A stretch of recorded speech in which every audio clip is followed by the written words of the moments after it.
Hello বন্ধুরা, YouTube প্ল্যাটফর্মে যারা আমার এই ভিডিওটি দেখছেন, আপনাদেরকে বলে রাখি এটি একটি রিক্রুটমেন্ট অ্যানাউন্সমেন্ট। লোকেশন কোথায় কোথায় রয়েছে, বেতন কত থাকছে, যোগ্যতা কী থাকছে, সমস্ত তথ্য বলবো আজকের এই ভিডিওটিতে। আপনারা যদি খুব একটা ভালো কাজের দরকার হয় তাহলে আমার এই ভিডিওটি সম্পূর্ণ দেখার অনুরোধ রইল। আরও একটি কথা আবারও বলে দিচ্ছি, যারা ইন্টারেস্ট হবেন বা যারা আবেদন করবেন এবং আবেদন করার আগে অবশ্যই তথ্য যাচাই করে তারপর তোমরা আবেদন করে নেবে। তার আগে বলে রাখি, এই ভিডিওতে যদি তোমরা নতুন হয়ে থাকো অবশ্যই চ্যানেলটিকে সাবস্ক্রাইব করে পাশে থাকবেন এরকম নিত্য নতুন জব আপডেট পেতে। কিনলে ওয়াটার কোম্পানির জব ভ্যাকেন্সি 2026। বর্তমানে কিনলে ওয়াটার কোম্পানিতে তোমাদের কর্মী নিয়োগ করা হচ্ছে। কিনলে ওয়াটার কোম্পানিতে স্পট জয়েনিং অর্থাৎ সরাসরি কোম্পানিতে তোমাদের নিয়োগ করা হবে। টোটাল ভ্যাকেন্সি বা মোট শূন্য পদ এখানে চাওয়া হয়েছে 80টি, অর্থাৎ 80টির মতন তোমাদের এখানে কর্মী নিয়োগ করা হবে। জেন্ডার বা কারা কারা এখানে আবেদন করতে পারবে, male and female candidate both can apply, অর্থাৎ এখানে ছেলে ও মেয়ে উভয় এখানে আবেদন করতে পারবে। এডুকেশন কোয়ালিফিকেশন বা শিক্ষাগত যোগ্যতা, নুন শিক্ষাগত যোগ্যতা চাওয়া হয়েছে 8 pass, 10 pass, 12 pass or graduation pass.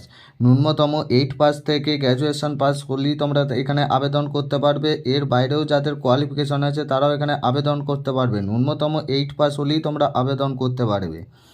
Experience বা অভিজ্ঞতা, fresher and experience both candidate can apply. যারা ফ্রেশার বা নতুন আছো এবং যাদের এক্সপিরিয়েন্স বা অভিজ্ঞতা আছে উভয়ই এখানে আবেদন করতে পারবে।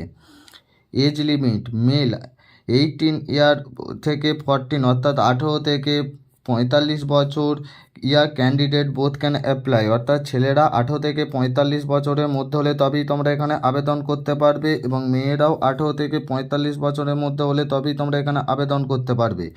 এর চেয়ে বেশি বয়স হলে তোমরা আবেদন করতে পারবে না এবং 18-র কম হলেও তোমরা এখানে আবেদন করতে পারবে না। ডিউটি টাইম অর্থাৎ ডিউটি আওয়ার্স থাকছে এখানে তোমাদের 9 ঘন্টা ডিউটি আওয়ার্স থাকছে, তার মধ্যে তোমাদের 1 ঘন্টা ব্রেক টাইম দেওয়া হয়েছে। ন্যূনতম 9 ঘন্টা তোমাদের ডিউটি করতে হবে প্রত্যেক দিন, তার মধ্যে 1 ঘন্টা তোমাদের টিফিন টাইম দেওয়া থাকছে। লেভেল বা ছুটি, উইকলি 1 ডে অফ, অর্থাৎ সপ্তাহে তোমাদের একদিন করে ছুটি দেওয়া হবে। পার মান্থ 26 ডে, অর্থাৎ প্রত্যেক মাসে 26 দিন তোমাদের ডিউটি করতে হবে এবং সপ্তাহে একদিন করে ছুটি দেওয়া হবে।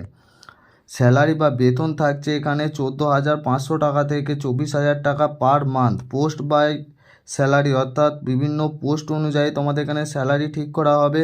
ন্যূনতম 14,500 টাকা থেকে তোমাদের স্টার্টিং স্যালারি থাকছে 24,000 টাকা অবধি পর্যন্ত। বেনিফিটস বা সুযোগ সুবিধা, পিএফ, ইএসআই থাকছে, বোনাস থাকছে, অ্যাটেন্ডেন্স বোনাস থাকছে, ওভারটাইম থাকছে এবং ক্যান্টিন ফেসিলিটি থাকছে। থাকা ও খাওয়া নির্দিষ্ট পদের ক্ষেত্রে, অর্থাৎ থাকা খাওয়া প্রত্যেকটা পদের ক্ষেত্রে না বা প্রত্যেকটা পোস্টের ক্ষেত্রে না, বিভিন্ন কিছু কিছু পোস্টের ক্ষেত্রে এখানে থাকা খাওয়ার সুবিধা রয়েছে। সব পোস্টের জন্য থাকা খাওয়ার সুবিধা নেই। Day or night shift, rotational shift duty, অর্থাৎ দিনে ও রাতে রোটেশনালভাবে তোমাদের ডিউটি করতে হবে। জব পোস্ট অর্থাৎ কোন কোন ডিপার্টমেন্টে তোমাদের কাজ করতে হবে, packing staff, helper, loader and unloader, office assistant, warehouse assistant, supervisor assistant, যে কোনো এই সমস্ত পোস্টে তোমাদের কাজ করতে হবে। যে কোনো একটি পোস্টে তোমরা আবেদন করতে পারবেন। জব লোকেশন অর্থাৎ কোন কোন লোকেশনে তোমাদের কর্মী নিয়োগ করা হচ্ছে, তারাতলা রোড, কলকাতা, হাওড়া, হুগলি, আসানসোল, শিলিগুড়ি, মালদা, মেদিনীপুর এবং সাউথ চব্বিশ পরগনা। বর্তমানে এই সব লোকেশনগুলিতে তোমাদের কর্মী নিয়োগ করা হচ্ছে। যে কোনো একটি লোকেশনে তোমরা আবেদন করতে পারবে, যে যার কাছাকাছি লোকেশনে তোমরা আবেদন করে নেবে।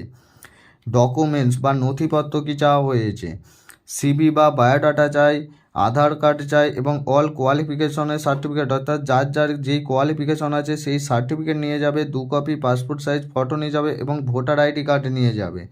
এই সমস্ত পোস্টে তোমরা ডকুমেন্টসগুলি নিয়ে যাবে, তোমাদের ডকুমেন্টসগুলো সাথে লাগবে ইন্টারভিউয়ের সময়।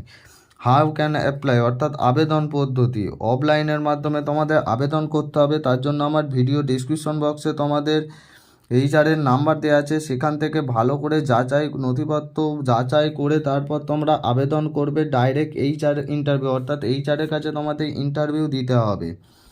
সমস্ত কিছু যাচাই করে তারপর তোমরা আবেদন করে নেবে।